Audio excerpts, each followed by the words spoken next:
Hello, everyone. I'm Helen Postel Hudson with AMCS. Thank you for joining us today. Our topic is reserve studies, and our speaker is Mr. Peter Miller. Pete has been been a reserve specialist and an architect for over 35 years. Is widely recognized as one of the leading authorities in the field of reserve replacements and reserve funding planning. The frequent author and speaker. He's also currently on the National Board of Trustees of CAI. His firm, Miller Dodson Associates, specializes in reserve studies and conducts between 650 and 750 reserve studies annually. So, Pete, thanks for being here with us today, and go ahead and turn it over to you. Great, thanks so much. Helen, I really appreciate you and Amanda putting this together and giving us the opportunity to talk about this topic. One of the first things I want to do is just on I guess a housekeeping basis, I want to apologize for being so casual. I would have normally dressed up, but my body reminded me a couple of days ago that a man my age shouldn't try lifting heavy packages. And so I severely tweaked my back. So I just now got back from physical therapy. So I do apologize. We're going to talk about reserve studies today. We're going to talk about how they're done, why they're done. We're going to talk about looking at a sample reserve study. We're also going to talk about what's going on in the industry since the collapse of the Surfside Florida condominium in 2021. And then we're going to talk a little bit about inflation and what inflation's doing to our market. And then we're going to talk about the difference between cash flow and component methods of calculation, if we have the time. It's a lot to cover, and I want to cover it thoroughly, but I've got it broken down into modules. So let me share my screen. Oh. Helen, you're gonna have to make me a host so that I can share the screen. Sorry. I think you tap in the up in the upper right-hand corner. There you go. Should give you the option. No. There we go. Okay.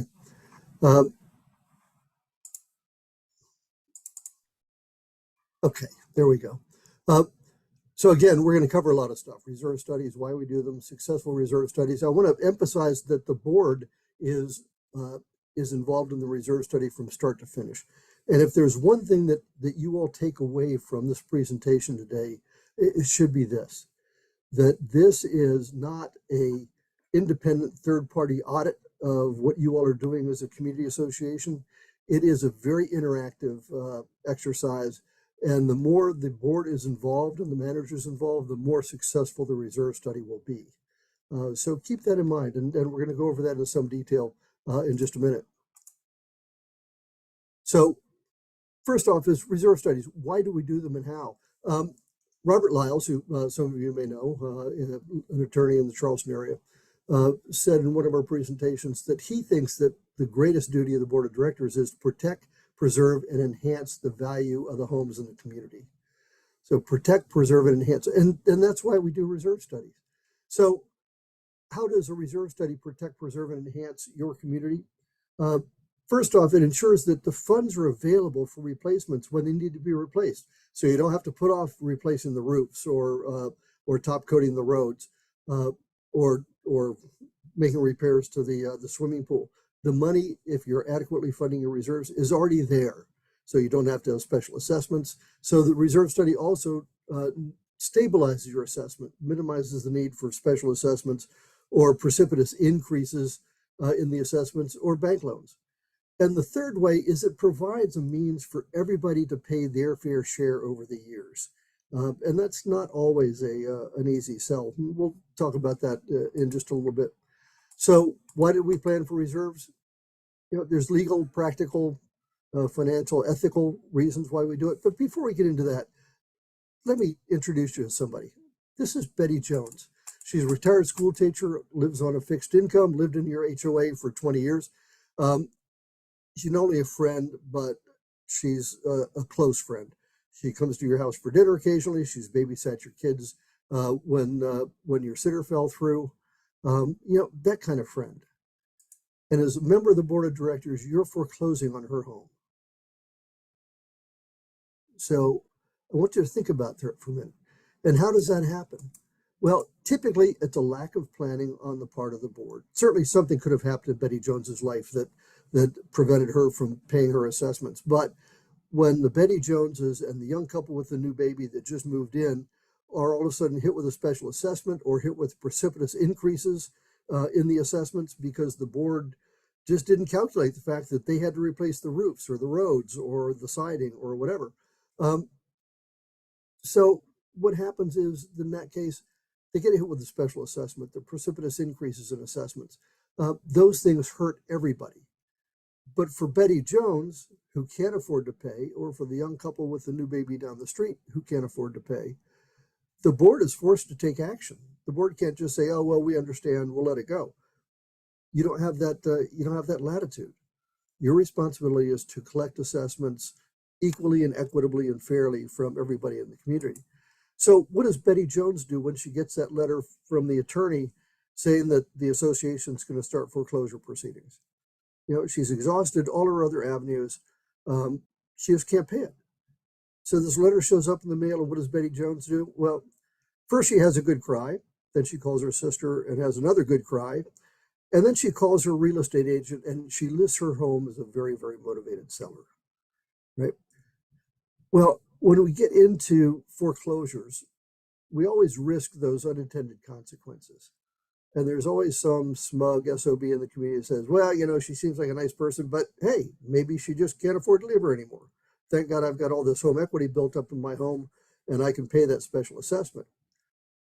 But in fact, you may not have the home equity in your home that you think you do. Because when Betty Jones accepts that lowball offer from the first offer that gets her out from underneath both the embarrassment and the debt, then that lowball offer just became the real estate comp for every other similar home in your community. So there's not only the smug guy's home equity that gets wiped out, but it's hundreds of thousands or maybe millions of dollars worth of home equity that gets wiped out because of this lack of planning. So something to keep in mind is it's very real. It's not just a mental exercise. When we talk about the legal and the practical, financial, the ethical reasons why we do reserves, this is the real reason we do reserves, is to prevent this from happening and to protect your property values for your home. So what are the legal reasons we talk about? Well, some states have statutes that require reserves. Maryland just passed a very good statute in the last legislative session. South Carolina so far doesn't have a statute that requires reserve funding. So the governing documents of the association, IRS guidelines, Freddie Mac and Fannie Mae more and more are requiring reserve studies when they're doing loans to condominium associations. And many banks are going to require a reserve study when they are considering a loan to a community association for some type of major repair or replacement. So those are the legal considerations. And then, of course, there's the fiduciary duty of the board. And your attorneys will tell you that even though the state doesn't have a law requiring reserve studies, you have a fiduciary duty to manage your association just like you're managing any corporation in a sound business-like manner. And what would a prudent businessman do? So reserve studies really have become a standard in the industry. So you have to be considerate of the financial duty or fiduciary duty, of the board. So the practical considerations. Yeah, I've been doing this for 35 years, and I can tell you that the amount of the budget that reserve studies take up, in some cases, can be startling. We have some communities where it's in excess of 50% of their annual budget. And some of that's because they were underfunded for so many years. They're not trying to make up the underfunding. But you also have the idea of sound financial planning, equitable distribution of costs over time, so everybody's paying their fair share, and avoiding special assessments. And then the ethical reason, well, avoiding kicking the can down the road. Boards say, well, we're not going to do a reserve study this year because everybody has all these expenses they have to pay, and so we'll just wait for a couple of years to do it. And sometimes we'll wait for a couple of years until I'm not on the board, or we'll wait for a couple of years until we can get everybody properly prepared for this. The equitable distribution over time, everybody paying their fair share. like I said, it's not always an easy sell. I did a similar presentation in St. Petersburg, Florida, a couple of years ago. And a very distinguished gentleman in the back of the room. And when I say distinguished, he wasn't wearing an ascot, but you could kind of tell he owned a couple, that kind of guy. And he said, look, I believe everything you're telling us is the right thing to do, but I've got a particular problem. Maybe you can help me with. I'm the president of a 22-story age-restricted high-rise in Tampa. And if you can show me how to get my neighbors to put aside money for a roof that's going to last another 10 or 15 years, I'll be glad to try it. And this is a direct quote. He said, I got to be honest with you, fella, some of my neighbors don't even buy green bananas. And so the idea is they're not going to be living there, or maybe they're not going to be living at all by the time that roof gets replaced. And so we're really looking at kind of a paradigm shift. We're not asking you to put aside money for a roof that's being replaced 20 years from now. We're asking you to put aside funding for the portion of that roof's life that you used while you lived there this year. So whether you live there for 3 years or 30 years, each year you pay your fair share towards those eventual replacements. You pay your fair share towards that year's life that you used of those components while you live there. It's a little bit of a paradigm shift, but I think people understand. Yeah, we're paying our fair share each year. Rob Felix, a colleague who used to do reserve studies mostly out in the West, said this is like the Fram oil filter commercial, pay me now or pay me later. If you don't have enough money in reserves and you're not adequately funding the reserves, then there's three ways you pay. One is you pay through the special assessment. The other is you pay through the increased assessments that you have to make up the underfunding. Or third, you pay by the decrease in property values when you sell your home. But at some point, the money has to be paid. It's not going to go away. So let's talk about successful reserve studies. And again, I want you to take away from here the fact that you should be directly involved in your reserve study. If you have a reserve company that doesn't ask for your input or won't take into account your input or your 3-year plan or 5-year plan or whatever, find another company, because the reserve study is going to be very mediocre at best, because you need to be involved in every step of this reserve study. And let me show you how. So the most successful reserve studies are done through an interactive exchange of information, both from the board and from the manager. The manager is going to have an awful lot of the historical records that we would need as a reserve study provider, that any reserve study provider would need. So we're looking for your input. There's 3 basic tenets that we live by, and they're so simple that it's one of those slap your forehead type of things. The first is you got to be able to read the reserve study in order to be able to use it. So if you can't read it, you can't use it, and throw it in the trash and don't pay the invoice. Okay. It also has to reflect what you all are hoping to accomplish as a community. What are the goals and objectives of your community association? What are the hot buttons that your neighbors are complaining about? What are the aspirations for your community 5 years, 10 years down the road? Those things need to be taken into consideration. And the third tenet is that the funding plan that's recommended, and it may not be the initial funding plan, but the funding plan that is arrived at after all the give and take should be something that's doable for the community. If the reserve study gives some pie in the sky high number that you can't possibly attain as annual funding, throw the reserve study in the trash and don't pay the invoice. And that includes ours. If we don't give you a good funding plan, one that you can live with and one that you can attain, we've not done a good job for you. So those are the 3 basic tenets. And if any one of these is missing, the reserve study is not going to do you any good. So keep those in mind. And for those of you that want a copy of this presentation, you can email either Amanda Heaton or Helen Postal Hudson. I've already sent them a PDF copy of this presentation. Feel free to share it with your other board members or your committee members or whoever. So how's the reserve study done? What's the role of the board? The things that I have asterisks next to are all the things that the board is involved in from the very, very beginning. You tell us, is this thing going to be treated as a reserve study item? Is that going to be treated as a maintenance and operations cost? So as we're identifying what are those components that will make up the inventory in the reserve study, we need to be getting your input on that. And it's not always so simple. We do reserve studies where we include the boundary fence, and sometimes they come back and say, well, that's not ours, that belongs to the community next door. Or we include some parts of the streets or the roads or what have you. Or we include something they say, no, actually, the balconies are totally the responsibility of the individual unit owner. So identifying the components is an important first step in this process, and it's a step that you need to be involved in. Quantifying the reports, going out and measuring everything, finding out how much roofing, how much asphalt, how much curb and gutter. Those are all things that your reserve study provider is going to do. Estimating the replacement costs. We're not going to ask you to estimate those costs. That's probably not your expertise. If it is your expertise, great. We need the input. But what we do need is the names of contractors who have successfully provided service in your community. So if the asphalt guy has done a really good job, I want to talk to him.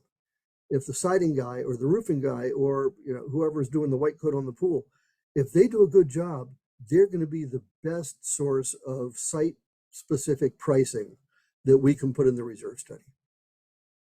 So keep the records on who you think did a good job. Who was the last roofer in there that did successful work, because they're going to be familiar with the ins and outs of your community, the access restrictions, things of that nature. Determining the normal economic life. Pretty much those are the same for all communities in your area. The economic life is going to depend a lot on weather conditions, exterior HVAC units, for instance. Along the coast, we're going to get a lot more salt air and salt effects than something that's up in the mountains. And then estimating the remaining economic life is important because we need to know your priorities. There's a community that we did in Charlotte, North Carolina. Absolutely beautiful community, big circular ring road, 50-yard, 5-lane wide entrance lane to their entrance gate, and it was kind of torn up because every truck driver in Charlotte knows that they can use that to make a U-turn and go back in the other direction. So the Belgian block curbing, the irrigation system, the asphalt, everything gets destroyed. And when we did the reserve study, we said, look, you can patch and crack seal and seal coat this and make it last for another 5 or 6 years until you do all the roads inside the community. And the very first response we got back was, no, absolutely not. This is the first thing people see when they come to our community. We want to maintain that higher aesthetic level. So we want this asphalt replaced in the first year. And we want to make sure that we've got an adequate base coat to support the load of all those 18-wheelers that are turning around in our driveway. Great input. We've had some communities that the tennis courts are just in abysmal condition. And when we put the tennis courts in reserve study, they say, well, we'll check with the attorney, but our preference is we don't do anything to the tennis courts because nobody uses them. And it's not a good use of our financial resources. We put a big lock on the gate to keep the skateboard kids out because we don't want the liability. Fine. That's the input that we need. We're really looking at the reserve study reflecting what the priorities are and what the goals are of the community. And that's very, very important. Whoops. So step 2, we're computing the remaining economic life and what the costs are and coming up with the recommended annual funding. That's something that's done through our office. Then we give that report to your manager. We give that report to your board president, and they distribute the report to all the board members, committee members, anybody else that's going to be involved to review the report and get back to us and hone the accuracy again. So this is going to reflect what you're trying to accomplish, not just what we as architects or engineers or construction specialists tell you needs to be done. That's something that you as a board, you as a manager, are very, very involved in. Revising the report based on the input, that's part of that process. And then we issue the quote unquote final report. And frankly, our reports are never final. We have boards that come back to us a year later and say, you had this in here as a reserve item, but we really do treat it more as operations and maintenance. That's what we fund it out of. So can we make that adjustment? That's fine. That just allows us to be more of a resource to you all as an association.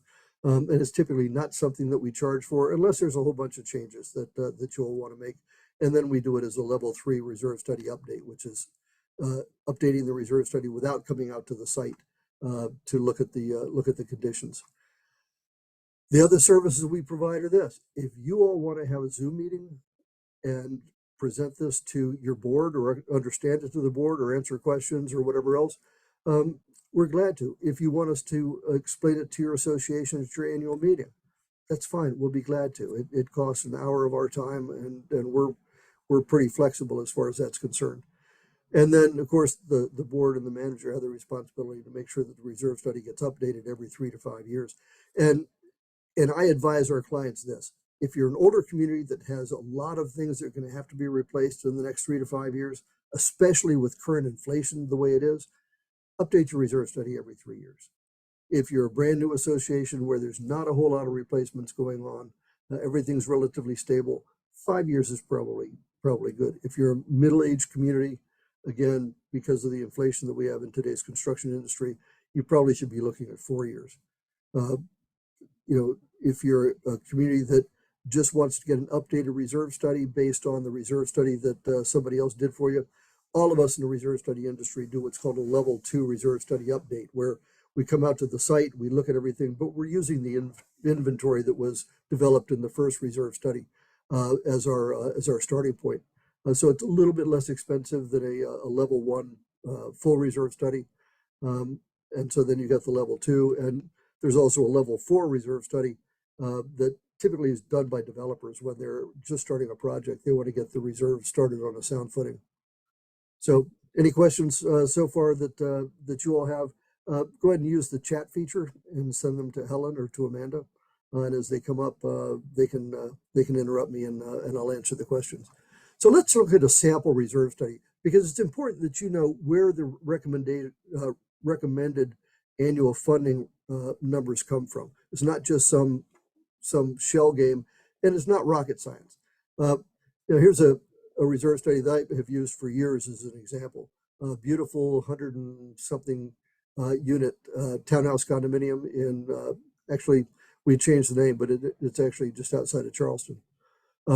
When we did the reserve study, they had a starting balance of $77,240, annual funding of $90,000. We were recommending almost $160,000.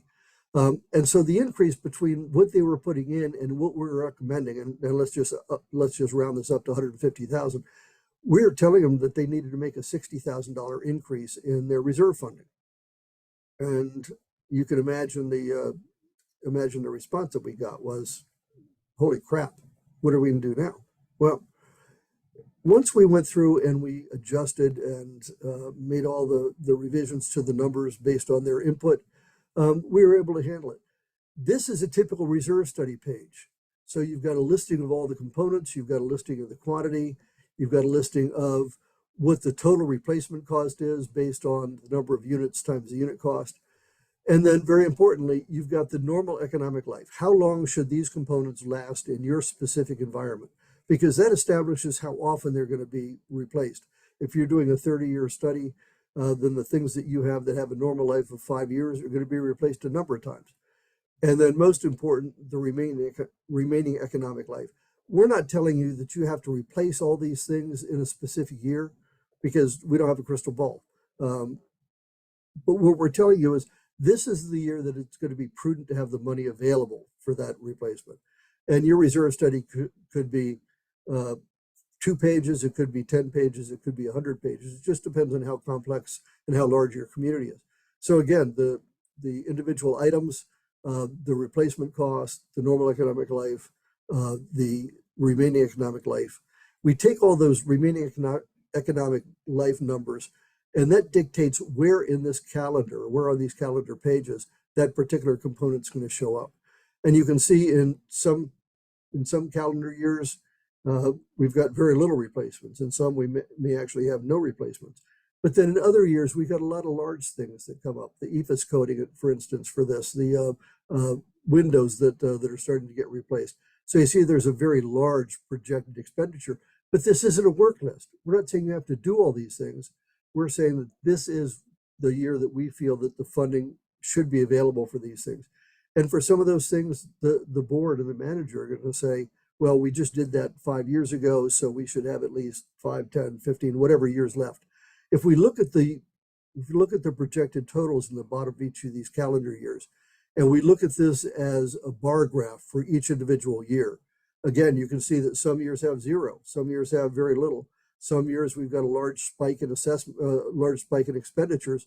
Not only because you may have some large things, but you may have a confluence of a lot of small things. And the challenge here isn't to even all these out so that you're spending the same amount each year. That's not the goal here.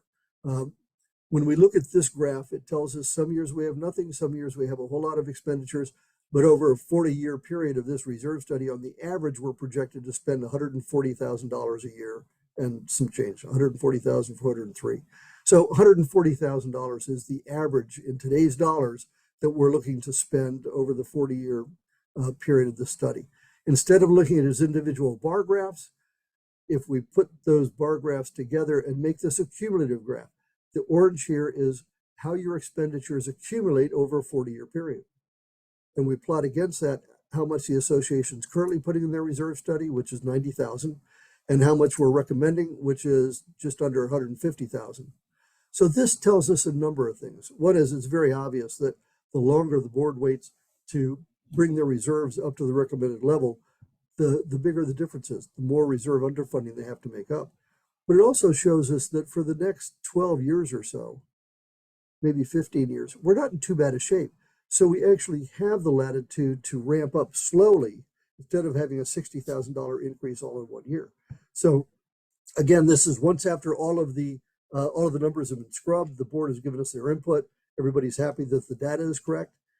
Then we look at this and we say, okay, there's a $60,000 increase. The faster we address that, the less we have to make up the underfunding. So fortunately, this board and this association has that latitude to ramp up in increments over the next 5 years. And so what we've done here is we've simply said, let's look at increasing by $12,000 a year each year over the next 5 years. We'll still be underfunded a little bit by the time we get to that 150,000. But we'll look in 5 years when the reserve study is redone and see what other type of adjustments need to be made. So what we call a strategic funding plan, the final recommendation of this reserve study was this, that we ramp up by $12,000 a year each year over the next 5 years. And then eventually we'll get to 150,000. And then in year 5, you'd be updating the reserve study and we'd look to see what other adjustments need to be made. Again, recognizing that the whole reason we're doing reserve studies is to protect property values. If we have a $60,000 increase in assessments in 1 year, that's antithetical to what we're trying to accomplish. It's not going to protect property values, it may actually threaten them. So by doing a strategic funding plan and saying, okay, here's a structure where we can get from where we are to where we need to be over the next 5 years. And a $12,000 increase is going to be much more palatable to the members of the association than a $60,000 increase. In some cases, we'll even delay that first year increase by a year so that everybody has a chance to adjust their budgets. The people that have rental properties have a chance to adjust their rental rates. But the strategic funding plan is the alternative to having one large increase. Sometimes there's the strategic funding plan, if you've got some really large near-term expenditures, if these are up here, then we may say, okay, we may have to have a small special assessment just to get over that hump in, say, in year 3. And then we'll go back to a funding increase like we were talking about. If we have some real large expenditures in the first 5 or 10 years, then what we may look at is ramping up the reserves and then having a bank loan to cover the difference if we can't ramp up the reserves fast enough, because that allows you to make the major repairs and replacements, and then spread the funding for that, the payback for that out over a 5, 7, sometimes 10-year period. I don't believe in special assessments as a way of evening out the reserves. Some associations that I've worked with have said, well, we underfund the reserves because it looks better in terms of property values, but then every 5 years or so we have a big special assessment. Well, again, that doesn't really accomplish what the reserve study is supposed to accomplish, which is having an equitable distribution of costs over time. But doing a strategic funding plan mitigates some of that. The people that are living there in the next couple of years that sell their units and move haven't paid everything they should have, but at the same time, we can't force everybody to live with a single large increase that again may have a detrimental effect on property values. So, oops. So if you have any questions about what I just covered, please use the chat feature, send it to Helen or Amanda, and then we'll have a chance to go over those questions. So I want to talk a little bit about changes in the reserve study practice that have happened since the Surfside Florida collapse in 2021. The industry has had some immediate reactions. Some of the reactions are good, some of them were not so good. I can say that the Community Associations Institute immediately had feet on the ground. Tom Skiba and Don Bauman were there within a couple of days, answering questions, talking about things that need to be taken into consideration. By October of that year, and the collapse was June 24th, 2021. By October, CAI had published a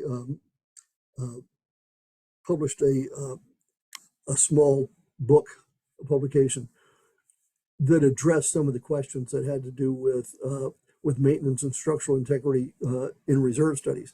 They also commissioned 3 task forces, one on reserves, one on building structures, and one on insurance, because all 3 of those things came into play in this collapse. So CAI again has been very on top of what's going on. Once these 3 task forces met and gave their recommendations to CAI, then CAI commissioned another task force to take all that into consideration and to look at the National Reserve Study standards to see how they needed to be modified, just because of changes that have happened since the reserve studies were first written in I think it was 1998, and then adjusted a couple of times along the way. So the recommendations for the task force were just done a couple of weeks ago by one of the task force chairs. I'm one of the co-chairs of the task force, and Helen said in my introduction that I currently serve on the board of trustees. I actually served on the board of trustees for 5 years. I just termed out on January 1st, so it was a wonderful experience. I'd do it again in a heartbeat, but I've already served the maximum number of years that anybody can serve. So I'm happy with the way that turned out. When we talk about the internal forces on reserves, what CAI is doing, and what the task force are recommending, we also have to take into consideration what are the external forces. Currently, there's 9 states that have reserve study laws. Maryland is, I think, the newest. We just passed a sweeping reserve study statute that requires every community association in Maryland to have a reserve study done, if they haven't in the last 5 years, to have a reserve study done by October 1st of this year. So you can imagine all of the reserve study providers like us are scrambling to meet those deadlines. There are additional 12 states that are looking at either amending or instituting new statutes requiring reserves and reserve funding. CAI is staying on top of that, trying to make sure that the laws that they're writing, the bills that they're being submitted, make sense, because some of them that we've seen in the past really don't accomplish what they think they're accomplishing. And I won't go into what states, but there are some states out there that their reserve study laws are not contributing to successful funding of the reserves. Some of you know the Freddie Mac Fannie Mae response to what happened in Surfside, Florida, was to send out an addendum to form, I think it was 1073, but that may be wrong, where the manager of the board had to fill out something that talked about structural integrity, and frankly, that was something that CAI jumped on right away because it was such a strong reaction. Nobody had time to prepare for it. CAI's governmental affairs staff met with Freddie Mac and Fannie Mae and FHA and said, look, we believe that what you're trying to do is logical, but we need a year at least to implement this so that we can be prepared. And there are certain things that we'd like to see adjusted in what you're proposing.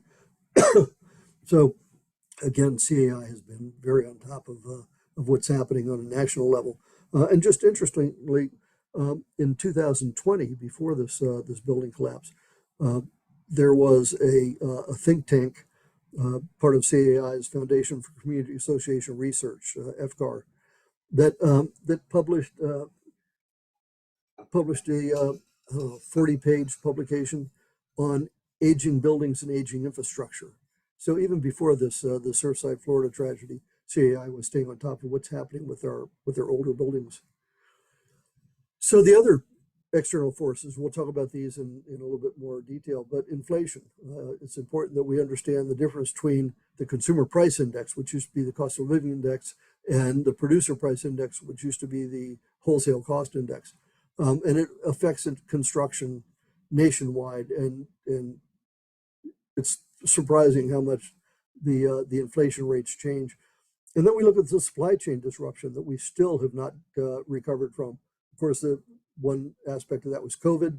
The other was hurricanes in the South and Florida, flooding in the Midwest, wildfires in the West. So much of our communities, so much of our materials are being sent to these communities and these locations for rebuilding.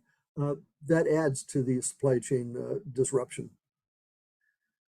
So we'll get a little bit more into inflation. Again, I encourage you to submit your questions to Helen and to Amanda so that we can address them. I'll leave some time at the end so that we can do that. Let's go into a little bit of understanding inflation. Again, we have two different ways of gauging inflation. Both of these are maintained by the Bureau of Labor Statistics in Washington, D.C. The first is the Consumer Price Index, and this is the one we see most often. When you pick up the paper and it says consumer inflation was 2.25 5 years ago, and it's now 7.1, they're really talking about the Consumer Price Index. The issue with that is that it doesn't have anything to do with our communities, our roads, our roofs, our pools, our siding, because it only gauges these four very specific items: food costs, fuel costs, electricity cost, and housing cost, meaning rent. It's the Producer Price Index that we have to pay attention to, because that gauges manufacturing output and construction output. And so when we look at the two of those, Producer Price Index is almost always higher over a several month basis than the Consumer Price Index. Sometimes they'll switch, but it's usually a very, very short period of time where the CPI is higher than the PPI.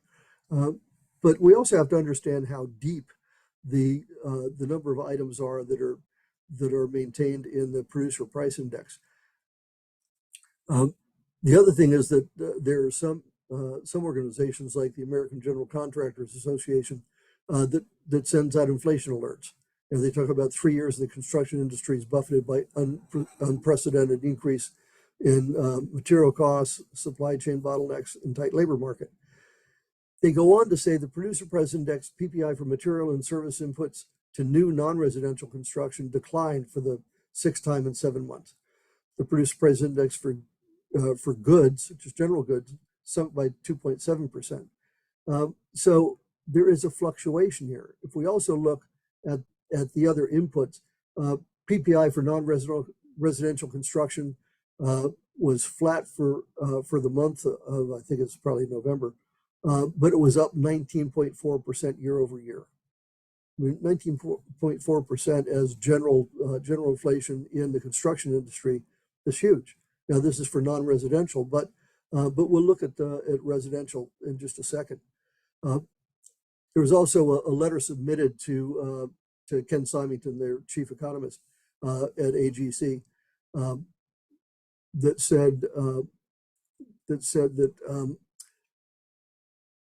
let's see, I'm trying to remember the name of this organization. Anyway, the producer of gypsum materials said that they'll have a price increase this year of up to 8%, including mineral wool panels, fiberglass panels, and gypsum panels. So this is just in the ceiling panels portion of the industry, an 8% increase starting February 1st. And there's nothing saying that they won't have another increase 6 months after that. It's typically what we've been seeing. So when Ken Symington sends out his inflation numbers, and I don't expect you all to read this, but it covers a great number of different types of applications and materials. I've broken this down a little bit. So this is for the month of December 2022, and it gauges the inflation since December of 2021. inflation 9 months ago, inflation 1 month ago, and then inflation since these particular years. Consumer price index since last year went up 6.5%. Final demand for construction went up 18.5%. If we look at some of the other numbers, new residential construction is up 7.1% since last year. Okay, since 2021, that same number is up 15.9%. So we can see that over time, these things fluctuate a great deal. The last two, since 3 months ago and 1 month ago, the inflation's actually come down, but it's still hovering at 7.1% over last year. Same with major repair and construction, residential maintenance and repair. All of those were in the 7.1 to 7.7. If we look at some of these other items, and you have to remember that all of the items that we're dealing with have to be taken from the manufacturer to the distributor, from the distributor to the site, or to a warehouse that the contractor has. So diesel fuel impacts all of this a great deal. And diesel fuel since December last year is up to 20.1%. Paving mixtures and blocks, meaning asphalt, since last year is up 15.8%. Prepared asphalt and tar roofing and siding products is up almost 12%. Concrete products, when we look at block and brick, is up almost 15%. If we look at pre-stressed concrete, which we typically don't deal with, except in some larger condominiums, that's up since last year 30.8%. Interestingly, if we look at inflation with lumber and plywood, since last year, it's down 20%, 19.9%. And then architectural coatings, meaning paint, meaning baked on finishes, all those things are up 26.1%. And then asphalt. I don't know if you all know where asphalt comes from, but basically asphalt is the dregs in a barrel of oil. After every chemical molecule has been taken out of a barrel of oil, the stuff that's left in the bottom is asphalt. And it's not very good asphalt. So you find the asphalt companies actually have to go back and rebuy some of those chemicals to put back in. But asphalt at the refinery is down 24.5%. But the construction, gravel, sand, or whatever else that goes into the asphalt roads, and some of the sand that goes into some of our asphalt shingles is up about 20%. So you can see that there's a vast variation in the individual materials over time, in whatever time frame you're looking at. So it's very hard to apply inflation to each individual item in a reserve study. What we do typically is we'll say, okay, we'll look at the nature of the community. If it's mostly roads, then we'll use one inflation factor. If it's mostly roofing and siding and things of that nature that are all petrochemical products, then we'll use a different inflation factor. But again, we're looking to you all. If we're putting in an inflation factor, we're looking to you all to give us your input. If you have a different idea what inflation factor is, or if you want to try several different inflation factors, that's a couple of keystrokes, and it's easy to do. But we simply say, overall in the reserve study, we should increase our reserve funding by, we're using about 6.7% right now. And again, we look to your input if you want to see something different. So that's the issue with inflation. The issue with the consumer price index, which gauges consumer items, and the producer price index, which gains a lot of things from toasters to airplanes, but will give us very specific inflation factors in the construction industry. So let's move on to module number 6, and we're about 45 minutes into this. I want to talk real quickly about cash flow versus component method. And this is something that is bedeviling a lot of our industry. There are two different ways of calculating reserves. Cash flow is also called the pooling method. Component method is also called the full funding method. Cash flow really looks at each year and makes sure that we have enough funding in each year. The component method looks at each separate item as a line item budget, make sure that we have enough in the reserves for each item. And so if we look at a simple exercise where we just say, all right, we've got one project each year, and every project is going to be repeated every 4 years. So we're staggering it, year 1, year 2, year 3, and just some made up items that would reflect each of those years. So we look at this in terms of the component method, and in year one, because, and each item costs $12,000 to replace. So in year one, we have to put in the full $12,000 for the parging because it's being replaced in year one. And then we can put in $3,000 each year because it's got 4 years left in which to do the next cycle. For paving in year two, we have to put in $6,000 and then $6,000 in the second year, because in the second year we have to be up to $12,000. So same thing with the plumbing in the third year. For the first 3 years, we put in $4,000, and then we have 4 years in which to accumulate the next $12,000. And then we look at year four, we're putting in $3,000 each year because we have to have $12,000 by the time we get to year four for that replacement. So each year we have to have enough funding based on the rate of depreciation, is the way the definition goes. But you can see what's happening here is in year one, we're only spending $12,000, but we're contributing $25,000. And in year three, we're only spending $12,000 once we replace the paving, but we had to contribute $16,000. In year three, we had to put in $13,000. Year four, we put in $12,000. So over a 4-year period, we funded $66,000 in reserves, but in fact, we only were funding $48,000. So the component method, or the full funding method, makes us put in a little bit, sometimes a lot more money than we need to, because of the calculation. We have to fully fund each individual item so that we have enough money for that replacement in the year that it needs to be replaced. So if we look at the cash flow calculations, we're just making sure that we have enough money in each year. So in year one, if we're spending $12,000, we put in $12,000. In year two, same thing. Year three, year four, so that each year we're making sure that we have that $12,000 available for when each of those things gets replaced. And over a 4-year period, we've funded $48,000 and we've spent $48,000.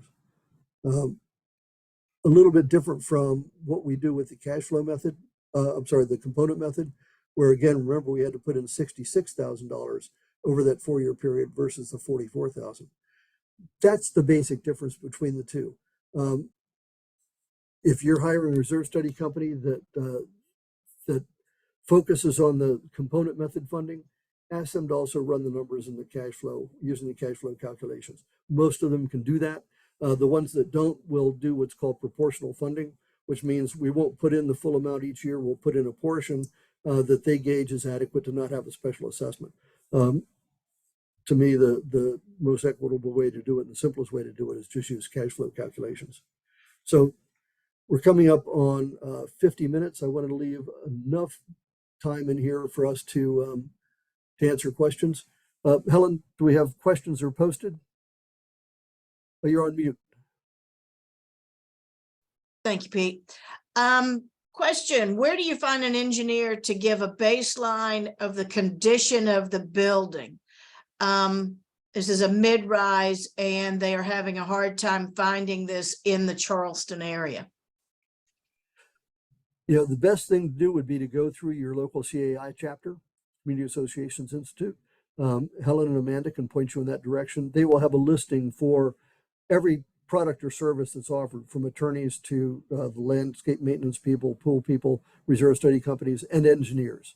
And so you can look at those and call, and that would be a service that some reserve or some engineering firms would offer. We focus exclusively on doing reserve studies, but when we get asked, we typically will refer a client to somebody that we know that's reliable, and typically we do that again by going through the directory for the local CAI chapter. Are there any other questions? I know we had a list that was sent in. Pete did receive that list prior to today, and from reading over them, I think he did hit most of them, but is there anything that he didn't, or another question that you may have thought of during his talk today? And I'll answer questions about saltwater fly fishing or reserve studies. Those are the only two things I know anything about. So. Otherwise, Helen told me that we would be allowed to fill up the rest of the time with karaoke. I do an okay Justin Bieber, but Amanda's Lady Gaga is just amazing. So we'll take questions or song requests, either one. Yep, yep. And if everyone will type their questions into the Q&A, we'll be glad to read them to Pete.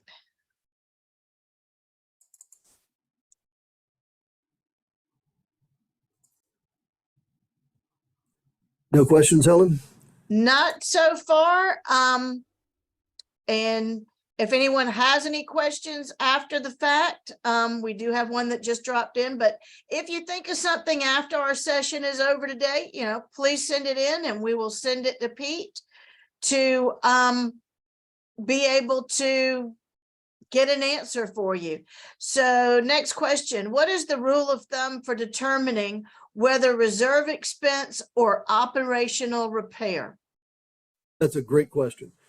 Here's what I counsel our clients is you have to have a defining line between what's a maintenance and operations expense versus reserves. And perhaps the best way to do that is this. If the board would have a resolution passed so that it is recorded in the minutes and say anything that has a life expectancy of 3 years or more and a cost of more than X, and let's just say $1,000 is X. So anything that has a life expectancy of 3 years or more and a cost of more than X, more than 1,000, we will treat as a capital expenditure and it will go in the reserve column.